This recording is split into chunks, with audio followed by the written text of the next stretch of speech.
The country is remembering those lost on Friday after a student allegedly opened fire at a high school. Late Saturday, authorities released the names of the 10 innocent people who were killed. And as in so many of these tragedies, the victims were mostly students, teenagers looking forward to birthday parties and summer break. Authorities say the alleged shooter was a student at the high school who used guns legally owned by his father.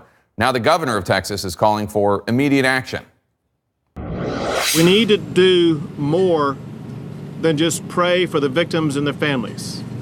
It's time in Texas that we take action to step up and make sure this tragedy is never repeated ever again in the history of the state of Texas. Joining me now from Houston, Texas, is the Lieutenant Governor of Texas, Republican Dan Patrick. Lieutenant Governor, thanks so much for joining us. First of all, obviously, our thoughts and prayers have been with the town of Santa Fe over the last few days. You've been there speaking with family members, talking to survivors. How is the community doing? The community, like Texas, is very strong, but obviously hurting, Jake. There was a prayer vigil the other night. I'll be joining Governor Abbott later this morning at a church service. And this is a community that stands on the rock of faith. You know, Jake, in the last 10 months, Texas has been through a lot. Largest natural disaster with the hurricane, the largest church shooting, and now this. And we stand strong together on the rock of faith and the rock of our Constitution. We believe in our freedom and our liberties and our Second Amendment, and we will stand strong and we will stay together as a community, as we have done for almost the last year in many crisis situations. We've also been following, of course, the latest developments about the shooting. Is there any new information that you've learned about this tragedy, either having to do with whatever sick motive the shooter had or how he got the guns or anything else?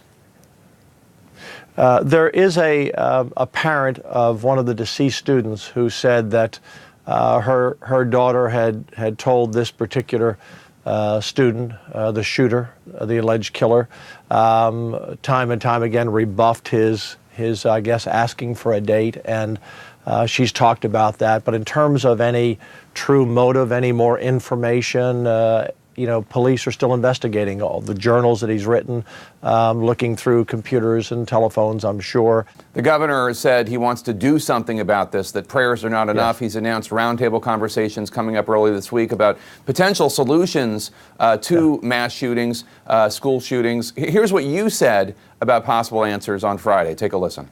What can we do now?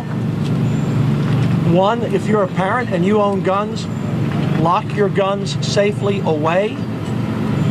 Your children should not be able, or anyone else, to get your legally owned guns. It's a serious issue. It's one big step that we can take. If that's how you feel, sir, should that be law? Yes.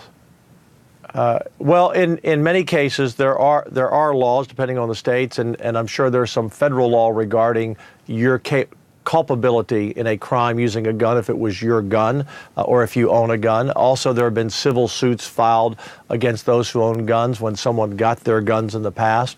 But without question, Jake, several things need to happen. One, we have to start at home. A gun ownership, and I'm a proud gun owner, that comes with responsibility of gun control in your home.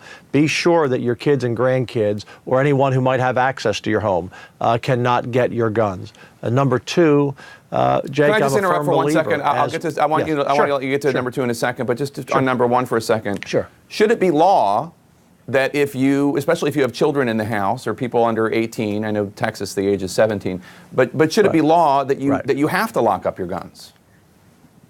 Well, again, Jake, depending on the state, I'd have to look at all the federal penal code Texas? Right now and code concerning the guns.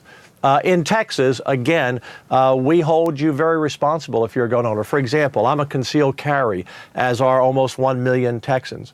If I use my gun to stop a crime or to defend myself, and a stray bullet, if I fire a bullet that goes astray and strikes someone else, I can be held not only civilly but criminally liable. So even in a case of not only controlling your guns in your home and keeping them locked up, you also can be held criminally liable if you use your gun and someone gets hurt who was not your intended target. If someone's trying to attack you and you miss them and hit someone else, yes, you can face charges. So, right, that's the law right now we'd have in Texas, to look at exactly. there isn't a law yes. requiring safe storage. Jake, Jake, I didn't come on with you this morning to go through the entire penal code of the federal government of the state. I'm just saying that every parent out there needs to understand.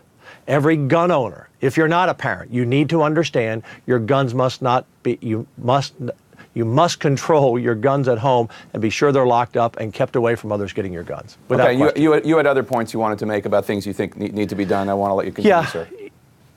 Sure, Jake, and thank you for that. We need our teachers to be armed. When you're facing someone who's an active shooter, the best way to take that shooter down is with a gun. But even better than that is 4 or 5 guns to 1.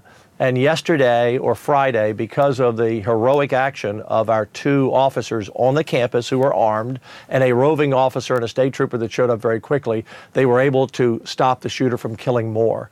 This school, Jake, was one of 186 school districts given an award for their safety training in Texas out of 1,000 districts.